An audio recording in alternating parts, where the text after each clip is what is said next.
Fear, a word we all know, yet an experience that shapes each of us in deeply personal ways. Did you know the average person spends nearly 6 years of their life dreaming? For some, those dreams are filled with peace. For others, they're an endless night of fear. For Jacob, fear is the foundation of his new book, a way to face his own demons as he unravels the truths behind others' nightmares. For Elias, fear is a predator that lurks in the darkness, hunting him with every step he takes. Welcome to episode 2 of Shadows of the Mind. Tonight, the threads connecting Jacob and Elias pull tighter. But before we begin, ask yourself, what do you fear most?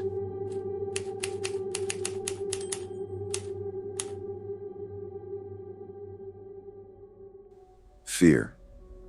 For some, it's spiders, the dark, or the unknown. For others, it's something deeper, a gnawing dread that follows them through the night.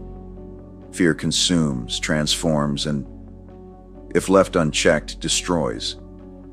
Jacob found himself face to face with that concept as he spent another restless night in the cabin. The journal, with its fading ink and fragile pages, rested beside him on the desk. Its weight felt heavier now, not from its physicality, but from the secrets it whispered. Jacob lit another cigarette, a habit he swore he would quit after the divorce, but never quite managed to. He opened his laptop, its glow barely illuminating the small room. Snow fell relentlessly outside, wrapping the cabin in a thick, suffocating silence. On the screen, Jacob had typed a single sentence for the evening. Fear is a mirror that reflects our truest self. It felt profound, but it also felt empty. The truth was, he still didn't know his own fears.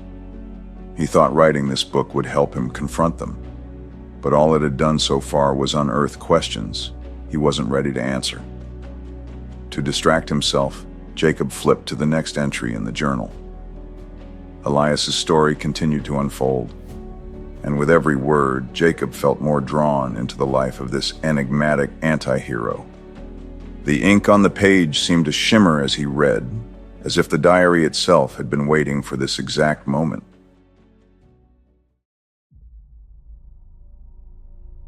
December 21st, 1949. Elias's journal. The precinct's air was stale, laced with the scent of burnt coffee and old regrets.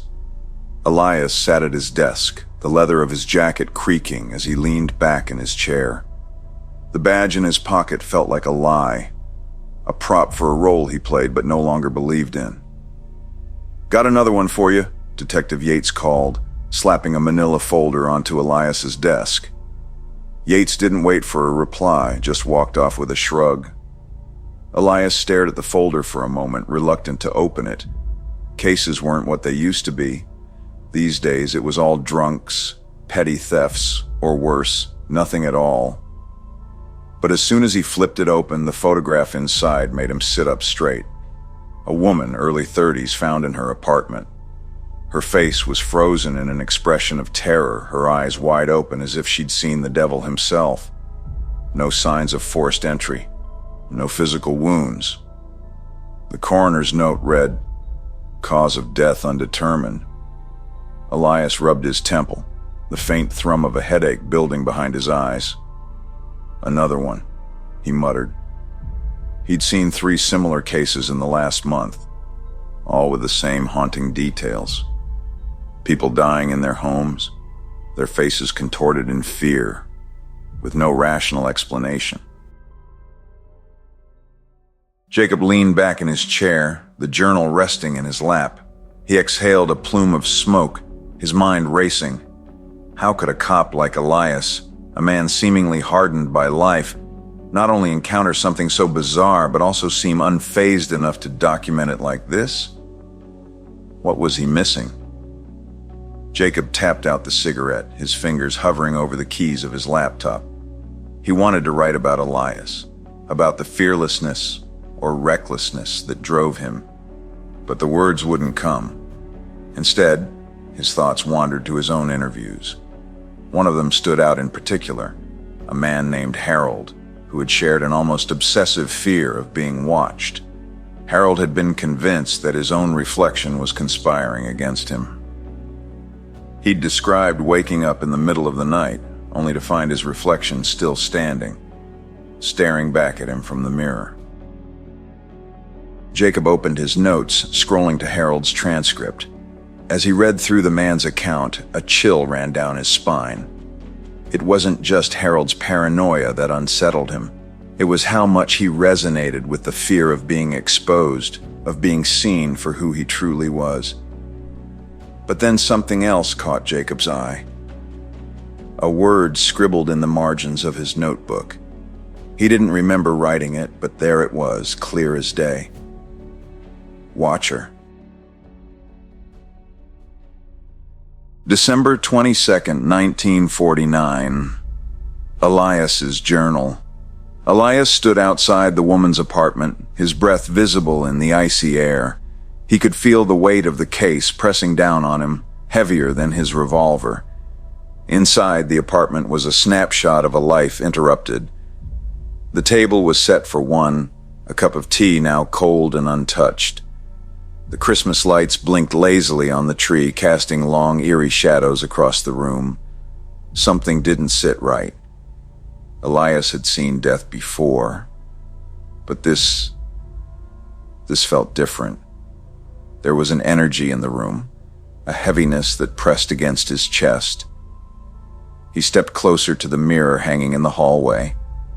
It was old, the glass warped slightly with age, but as he stared into it, he thought he saw something move, something that wasn't him. He spun around, his hand instinctively reaching for his gun. The room was empty, but the feeling lingered, a crawling sensation at the back of his neck. Elias muttered under his breath, "What do you fear most?" It was a question he often asked the people he helped, a way to understand them better.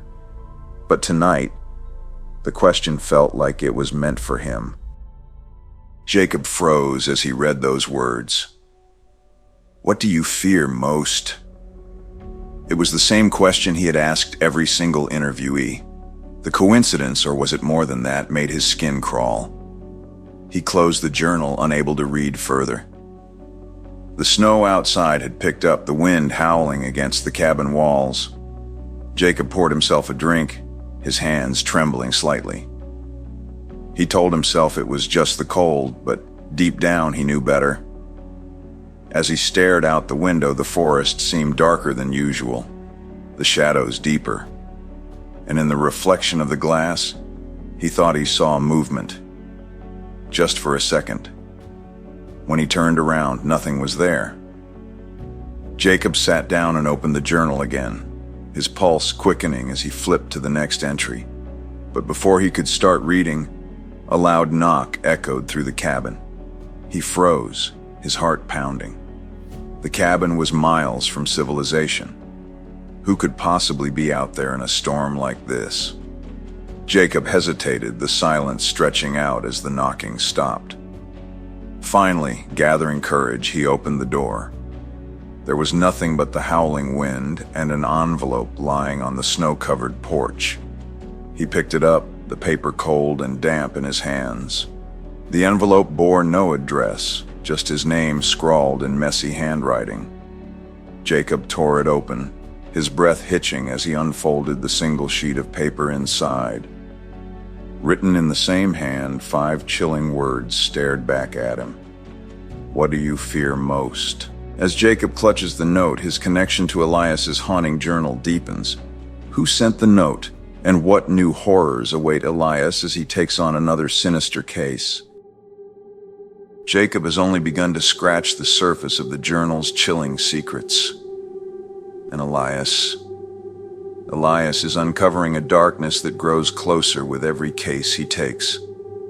But as they descend deeper into their own fears, one question remains. What do you fear most?